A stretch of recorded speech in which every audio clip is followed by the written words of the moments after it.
पल में परलय होएगी, वीडियो लाइक करें। नमस्कार, मैं मनीष कुमार वर्मा। आज का न्यूज में आप लोग सुनेंगे कि किस प्रकार प्रियंका गांधी उत्तर प्रदेश में गरज रही है और प्रधानमंत्री महाराष्ट्र में गरज रहे हैं। एकजुट एक सेना बन के लड़ रहे हैं। देश देख रहा है।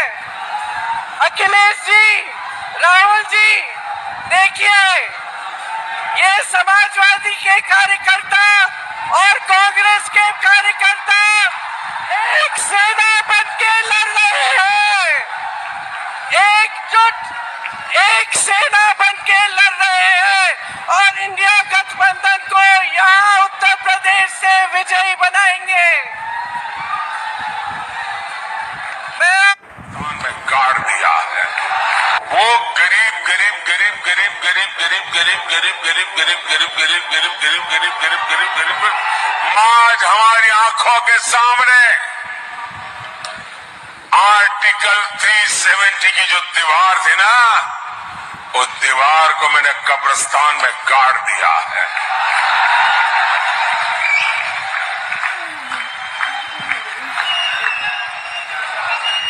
और जो सपने संजो रहे हैं कि वे कभी 370 पुनर्जागरण करेंगे, फिर से लगाएंगे,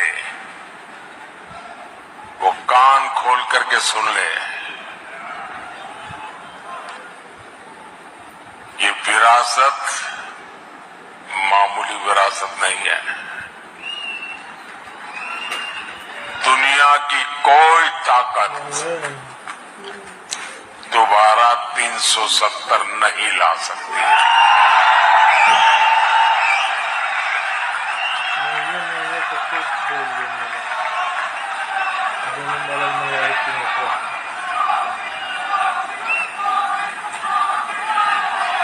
साथियों, हमारा देश दशकों तक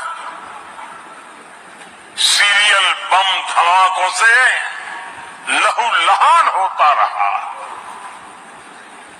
आतंकी हमलों से मां भारती का सीना चीर दिया जाता था।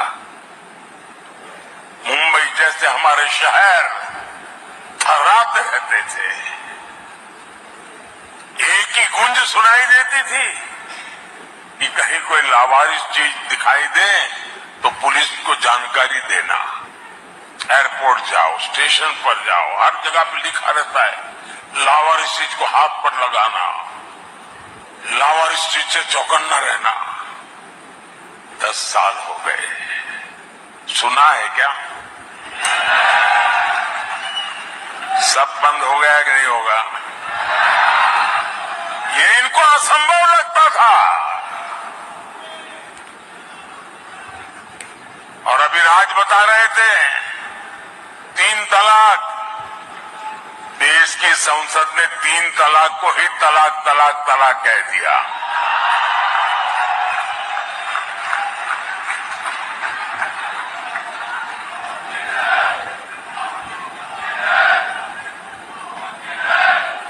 महिलाओं को 33% आरक्षण। 40 साल तक इंतजार करते रहे लोग।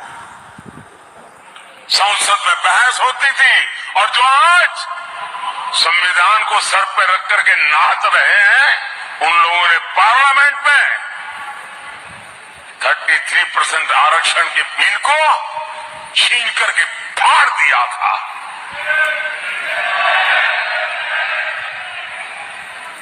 इन सब की छाती पे बैठ करके आरक्षण हुआ कि नहीं हुआ?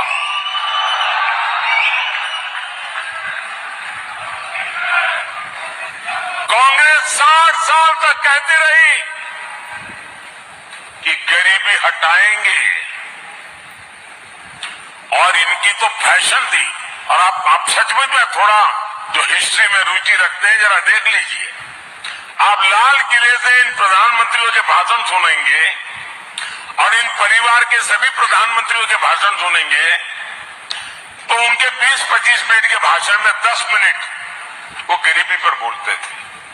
और कोई भी चुनाव का उनका भाषण सुन लीजिए, वो गरीब गरीब गरीब गरीब गरीब गरीब गरीब गरीब गरीब गरीब गरीब गरीब गरीब गरीब गरीब गरीब गरीब गरीब पर माला ही जपते रहते थे। लोगों की आंख में धूल झोंकते थे और गरीबों को एहसास कराते रहते थे कि तुम तो गरीबी में जीने के लिए ही पैदा हुए हो। इस देश में गरीबी को हटाना असंभव लगता था। भाइयों बहनों, मोदी ने 10 साल में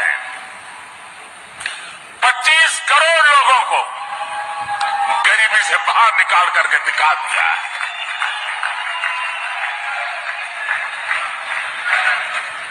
जो असंभव लगता था वो संभव हुआ कि नहीं हुआ? संभव हुआ कि नहीं हुआ? ये किसने संभव बनाया? ये किसने संभव बनाया? ये किसने संभव बनाया? कौन सी ताकत है जिसने ये किया है?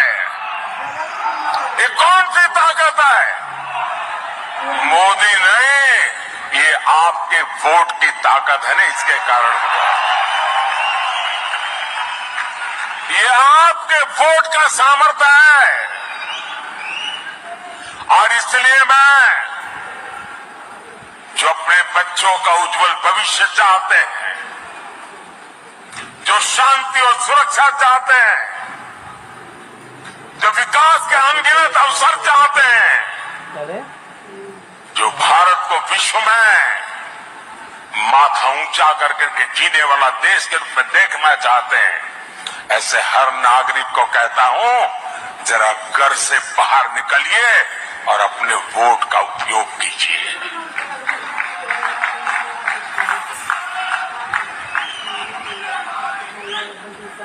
और मेरा आपसे आग्रह है, मैं आज मुंबई करके पास आया हूं, आपसे आशीर्वाद मांगने आया। आप रिकॉर्ड तोड़ करके सारा मतदान करके दिखाइए इस बार। और जब मतदान करने के लिए घर से निकले ना, तो याद करना, कभी वो बम धमाके हुआ करते थे, सुबह घर से निकलते थे तो शाम को जिंदा लौटेंगे कि नहीं लौटेंगे इसका कोई विश्वास नहीं था। आज गर्व के साथ आपकी बेटी शाम को आनंद से घर लौट सकती है, ये याद करके जाना। और कमल पे और मेरे साथियों के जो सिंबल है, उन पे अपना बटन दबा करके मोदी को जरा मजबूत कीजिए।